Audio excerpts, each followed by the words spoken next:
Talk Radio Europe. Online at tre.radio. This is Talk Radio Europe. Your voice in Spain. The TRE Book Show is sponsored by Audible. Click on the Audible banner on the talkradioeurope.com homepage to download your free audiobook today. Terms and conditions apply. The Book Programme. Presented by Hannah Murray. Joining us on the line now from the UK is MaryBrown. As she enters her 9th decade, she's published her debut novel. It's called I Used to Be, and it explores people at the margins of society, children already labelled no-hopers before they reach adolescence, alongside the searing journey of grief and loneliness that has chased Maud into old age. Welcome to the book show, Mary. Thank you. It's a real pleasure to chat with you, and there's a really interesting backstory to your book. The fact that you listened to a talk at Cheltenham Literary Festival by William Golding, and that really set this whole book in motion. That's right, yes. I heard this talk about William Golding, and apparently he said he wanted to write a book about how children would really behave on a desert island, not the sort of rosy pictures he'd been reading to his children. So he wrote Lord of the Flies, which is a book I hate. I just don't believe that children would behave like that on a desert island. And I said then, I'll write a book about how girls would behave on a desert island. So that was the sort of starting point. But the island changed, and someone else walked onto this island, and it became more about the relationship between these girls on their island and an old woman who I think has got a lot of me in her. I think that's why she walked onto their island. Yes. So tell us a bit about this island. Where is it? This island is a piece of waste ground by a railway station. If you go to a railway station where two railway lines meet, there is always a sort of triangular piece of wasteland where one line goes one way and another goes the other way. And I happened to see one of these when I was on a train, and it was looking really beautiful, covered in buddleia and ragwort. And the moment I saw it, I thought, right, there's my island. And it was in an inner city, so I made the girls come from deprived homes in the inner city. And your central character is called Kaylee. Tell us about her. Well, she's the leader of the gang, Kaylee, who says she's an accidental child because her mother never meant to have her, and then she gets pregnant as well. But she is a rebel, and a group of children on the margins of society from difficult backgrounds with parents who've abandoned them or parents in prison. And then she gathers this group around her, and they call themselves Kaylee's crew, and they meet on this waste ground.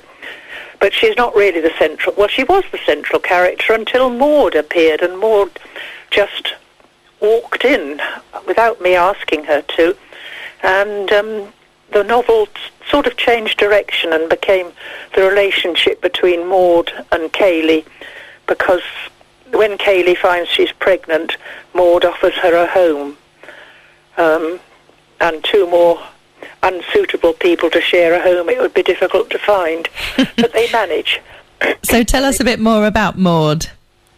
Well, Maud was a very ordinary woman. She was a librarian, and she got married, and she had 2 children. She had ambitions to be a teacher, which she gave up. And then when her children were teenagers, still living at home, her son got killed in a motorbike accident, and she was completely devastated with grief, so devastated that her husband eventually left her, and her other son walked out, and she doesn't know how to find either of them. Oh, gosh. And she becomes more and more of a recluse and takes no care of herself. The children, when they meet her, say she stinks, which she does. And all she has in her life is her cats, and they gradually die off one by one. And when the final one dies, she goes everywhere calling for it, though she knows quite well it's dead. And that's how she finds herself on the waste ground, because she thinks it's somewhere a sick cat might go to die. Oh, that's very sad. You said there's a lot of you in Maud. I hope all of that isn't true for you. No, it isn't true for me. But my brother died when he was in his 20s, and the grief is what I witnessed in my mother. Oh, I can only imagine. So, was it a bit cathartic in a way, writing the character of Maud? I suppose it was. I hadn't thought about it like that before, but probably. Yes. And how did you feel writing that relationship between Maud and Kaylee? Were you able to draw on experiences with that? Yes and no. For 10 years I was a voluntary part-time prison chaplain, and I'm in a local prison, so I met lots and lots of young men who could have been the brothers and fathers and uncles of Kaylee's crew, and I felt I knew something about their lives. And how did you feel meeting people like that? This is what a lot of the book comes from. I was immensely impressed with the way they sympathised and supported each other. I used to run a silent meeting every Monday afternoon, and I was surprised how popular it was. The men used to come for a bit of quiet, because it's not quiet anywhere in prison. And after half an hour of silence, I used to say, would anyone like to share anything? And they shared the most terrible problems, and they were so supportive of each other. And that's where I think Kaylee's crew came from. Oh, how fantastic. It's nice to hear stories like that, because we don't get that many positive stories about people in prison, do we? No, we don't. And that is because they do come from the margins of society, and they do offend. But the vast majority of the men I met in prisons came from very deprived backgrounds. 1 in 3 of the people in prison have spent some of their time in care. And while it doesn't forgive what they've done, it does explain some of it. Definitely. So just going back to William Golding's Lord of the Flies then, you said that he started by sharing a story with his children that was a very different type of story. Yes, it was. I forget. He said this talk said there were a lot of children's books set on desert islands where I can't remember the names of them now. Oh, so the Swiss Family Robinson, was that one? Yes. And he said it just wouldn't be like that. And I just disagreed totally with William Golding's view of human nature. Yeah, so he thought his book was more realistic, did he? He did, yes. And apparently, according to this talk, it took him, was it 2 weeks to write it, or maybe it was 2 months? Very, very quick, anyhow. Gosh, but you've been working on your story for a lot longer. I have, yes. I've rewritten it 3 times. And I understand the publishers, Fantastic Books, have published your book, and Dan, the CEO, said that he knew that they had something special, which is nice. Yes, it was a great compliment. So from when you finished the book, there was a lot of editing that needed to be done, was there? Well, yes. I mean, I wrote it because I was trying to write about a relationship.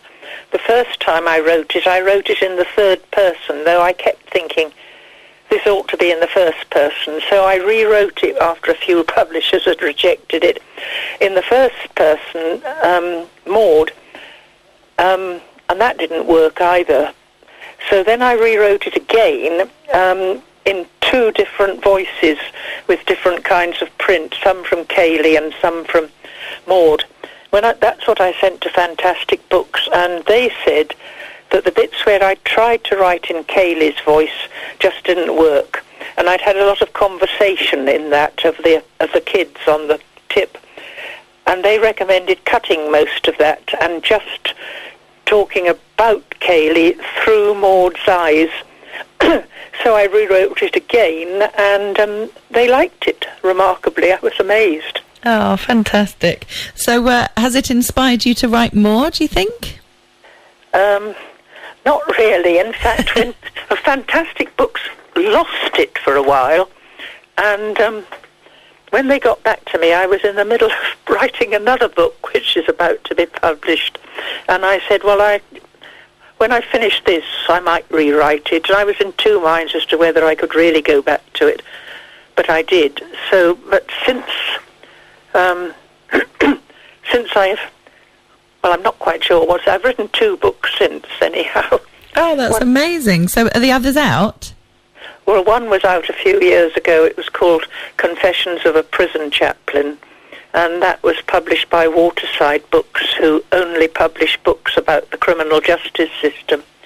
And the other is called, the other's about death, called The Undiscovered Country, Conversations about Death and Dying, and that's sort of in the editing stage. A publisher has accepted it, and it's hopefully coming out in time for Death Awareness Week in May. Okay, so they're both non-fiction, are they? They're both non-fiction. I Used to Be is my first and probably only novel. I know something else, well, a couple of writing things I want to get involved in, but not novels. I mean, this novel just appeared to me, and I felt I had to write it. I haven't had that sensation again. I think to embark on a novel in your 80s is a bit ambitious. Well, you're doing amazing so far. I think it's brilliant. If people want to get a copy of I Used to Be, it's out now and it's available to buy on our website in the TRE bookshop section. It's by MaryBrown, who we've been chatting to. Mary, thank you so much for joining us. Thank you. Now, more than ever, we are your voice in Spain. TRE Talk Radio Europe.